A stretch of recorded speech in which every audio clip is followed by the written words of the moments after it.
现在也是一样的，在我们在普贤上师研究里面的共同外潜心的方面，共同外潜心方面呢，就是在一直上师的这个方面的这个中间一直上师跟最后医学最后学习上师的一行的这个后面，那么接下来我们就要修持继续要讲的是前面我们讲到就是弥勒日巴尊者在他的上师面前呢，就是有受到了上师的这个训骂然后呢就非常伤心死亡，然后哭了很长时间，然后今天是从第二天早晨从这里开始对吧？对。第二天早晨，上师来安慰他，昨晚我对你训斥太重了，你不要不高兴，慢慢来，不要着急，我会传窍诀给你。你是一个急于做事的人，你帮我儿子达玛多德建造一座房子，竣工之后，我不但传窍诀给你，还将为你准备衣食。弥勒日巴尊者说，在这期间如果我没有得到法而失去了怎么办呢？那么上师就虽然昨天已经是骂了，但呢就而且这个我们这个普贤上师研究书本里面呢，就是有提到弥勒日巴尊者的这些故事是那么在比较简单化的，当然就是最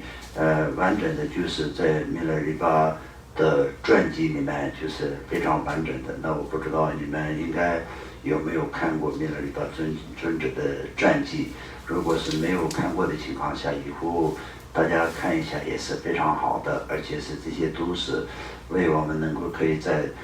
对佛法能够可以升起信心，而且是对自己也是会升起信心，对解脱更是会升起信心的一些方式来说的话，这些书本是应该要看，而且也是要多次的看，而且是经常就是使用里面的任何一个道理，这样是非常的重要的。那第二天呢，就是上师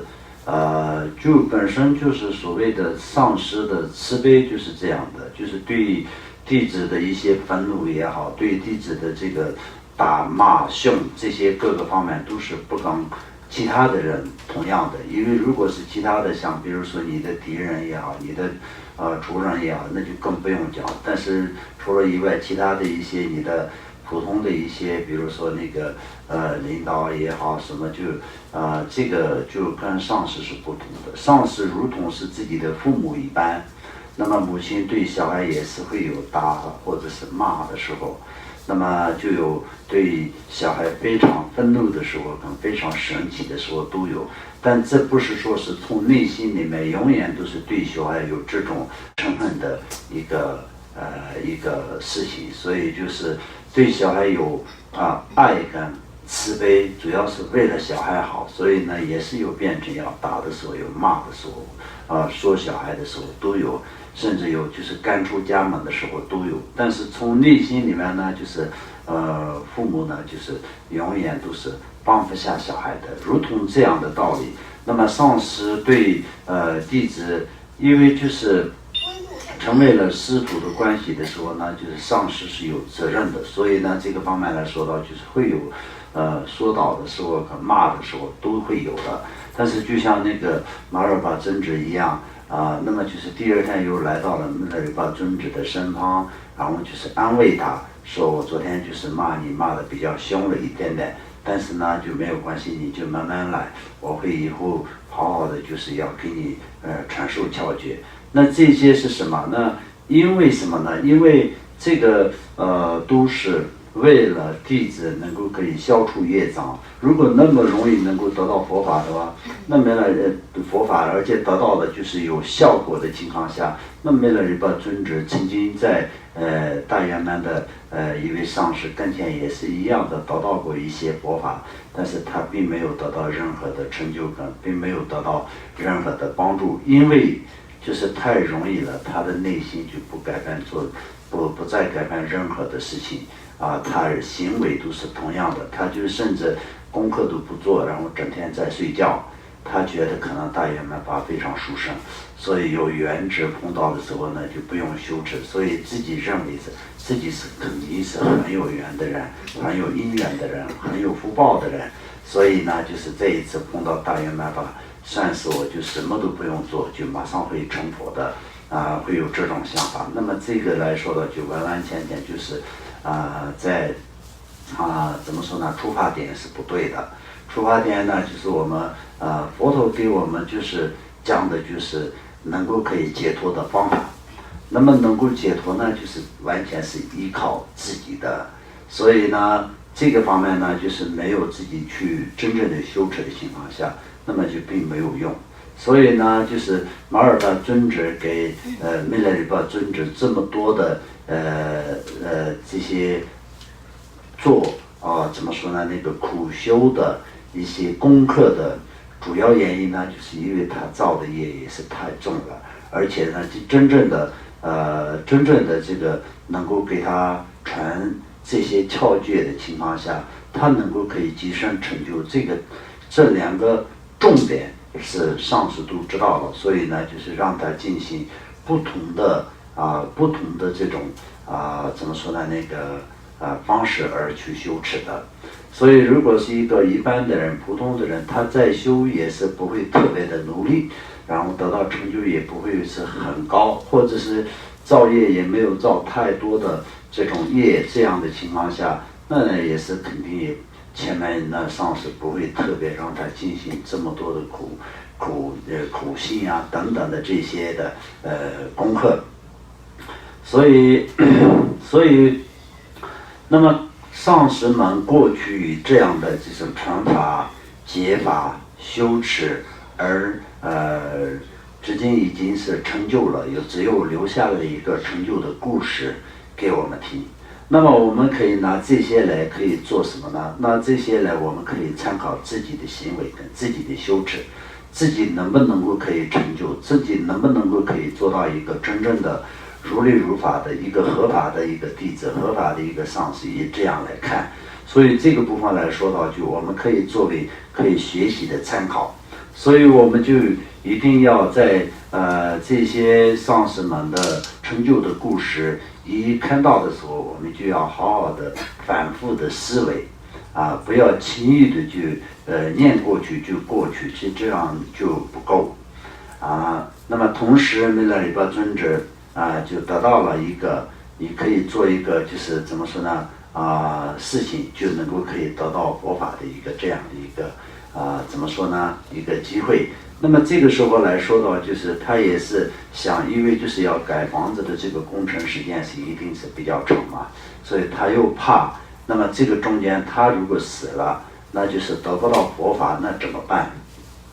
那他就这样问了以后，上师也是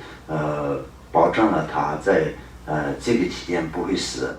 所以上师说我可以保证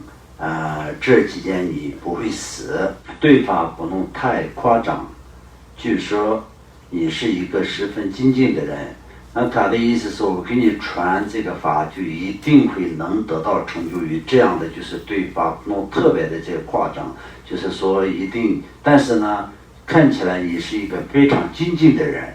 那就这个就是说明他是那么精进，做任何事情都是在一心一意的在精进努力的去做的一个人来说，那修法也是一样的，能够会得到成就是完完全全就是不用特别的就是犹豫的一个这样的一个事情。所以上师也是说，若能勤修我的窍诀，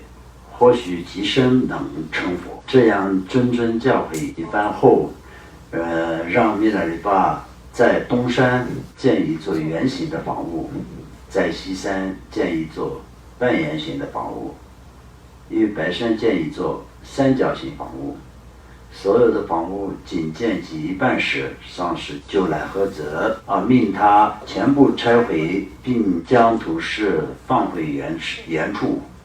在避孕这些都市过程中，弥勒里巴后背生了一个疮。他想，如果请上师看只有挨骂，请师母看又会说在夸功，所以没有给他们看，只好独自哭泣。之后招呼道友去请求传法，师母也请求上师赐法与他。上师对师母说，你去准备一些丰盛的饮食。那么这个弥勒里巴尊者的传里面，很多人都对上师说，上师面前说，弥勒里巴尊者非常非常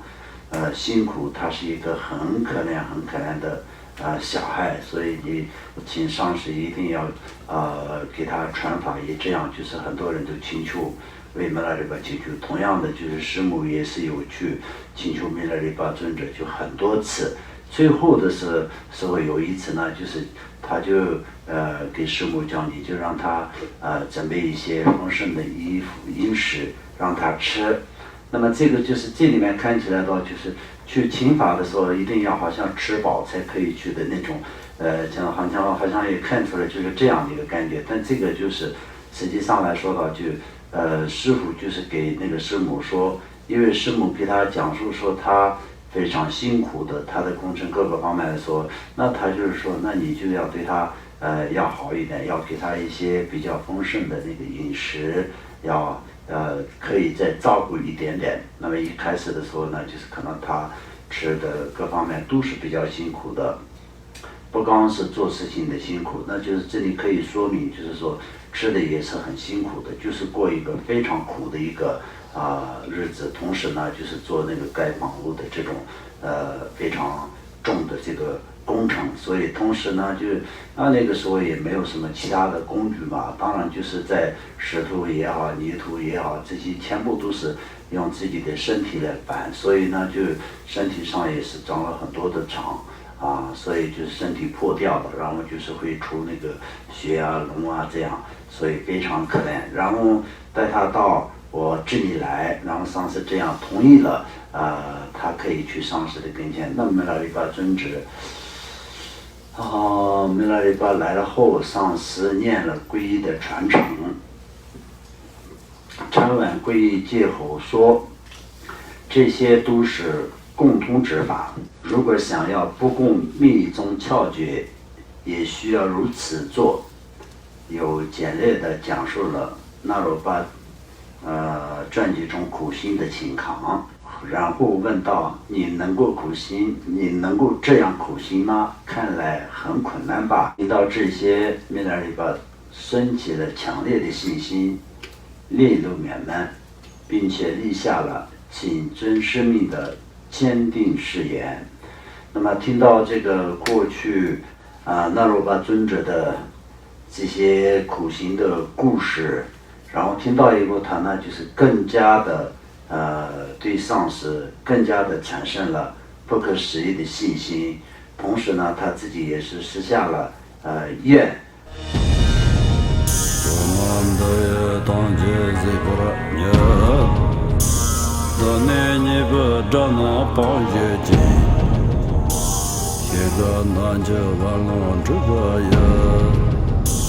自本作灵着空